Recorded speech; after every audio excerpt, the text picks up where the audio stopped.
Not many animals have a name as fun to say as hippopotamus. I want a hippopotamus for Christmas sounds a lot more entertaining than I want a dog, a goat, or a cat for Christmas. The name hippopotamus means river horse, but of course they aren't horses.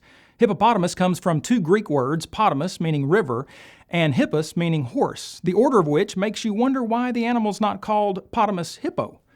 For whatever reason, the name hippopotamus stuck, and hippos have captivated people for thousands of years, and for good reasons. For one, hippos simply have a cute and funny look about them, kind of like a silly-looking pot-bellied pig, but tons bigger, literally. We may not normally think of huge, nearly hairless animals as cute, but hippos look like thousands of pounds of hilarious, lovable, huggable chubbiness. Their long, barrel-shaped, massive pot bellies are carried about on short, stubby legs. The largest hippos can reach lengths of 16 feet, weigh more than 9,000 pounds, and grow over 5 feet tall. With such big, blubbery bodies and short legs, you might not think hippos could run very fast, but in reality, they can move it. Hippos can trot on their stumpy legs at 18 miles per hour over short distances. When angry, they can reach even higher speeds, outrunning most humans. Hippos love the water. As long as lakes and rivers are around, that's where they spend most of their time. But they don't actually swim. They can't even float. They sink down into the water, trot along the bottom, and push back up for air. Sounds fun.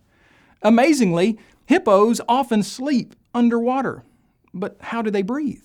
According to scientists, hippos are equipped with a subconscious reflex which causes them to automatically push themselves up to the surface for air at least every 5 minutes.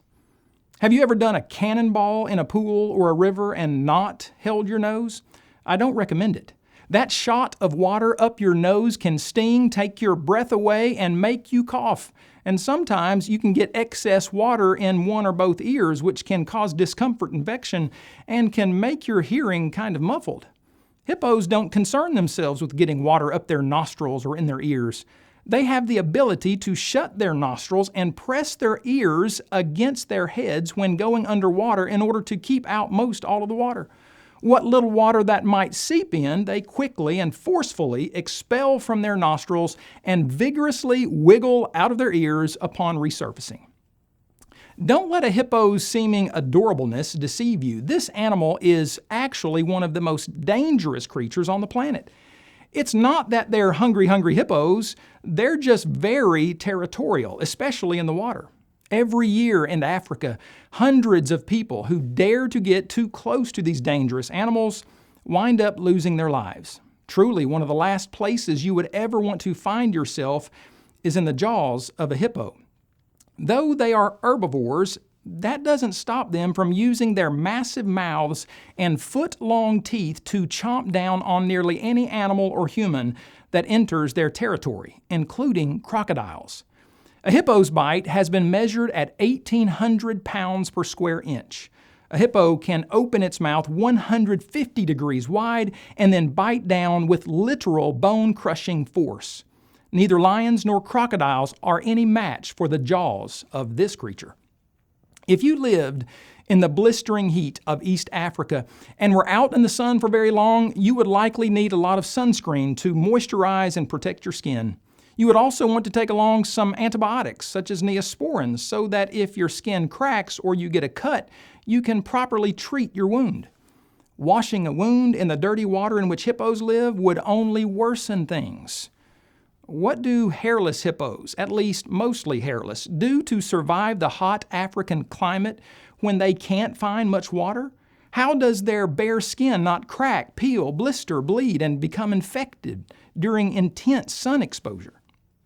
And when they do find water, how do any flesh wounds, perhaps from fighting another hippo, not get infected in bacteria-infested waters? Amazingly, these creatures have their very own built-in moisturizing antiseptic skin ointment factories.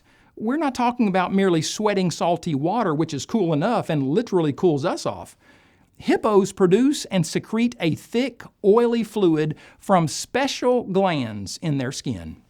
The fluid is not mere sweat.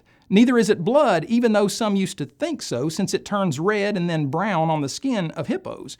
It appears the ointment acts as a sunscreen, protecting hippos from harmful ultraviolet rays. Even more impressive is that the fluid functions as an automatic skin ointment. The Neosporin-like fluid helps kill any harmful bacteria on the skin. It even protects the skin from becoming waterlogged when a hippo is in the water. If evolution is true, how did a hippo, or the alleged ancestor of the hippo, ever go from being unable to produce such a phenomenal fluid to making it? Does an animal just will such a thing to happen? Could you, if you wanted to produce your own Neosporin? Do you really think our descendants could? The idea that hippos evolved this unique ability or any other doesn't make good sense. Design like that found in the hippo logically demands an amazing designer.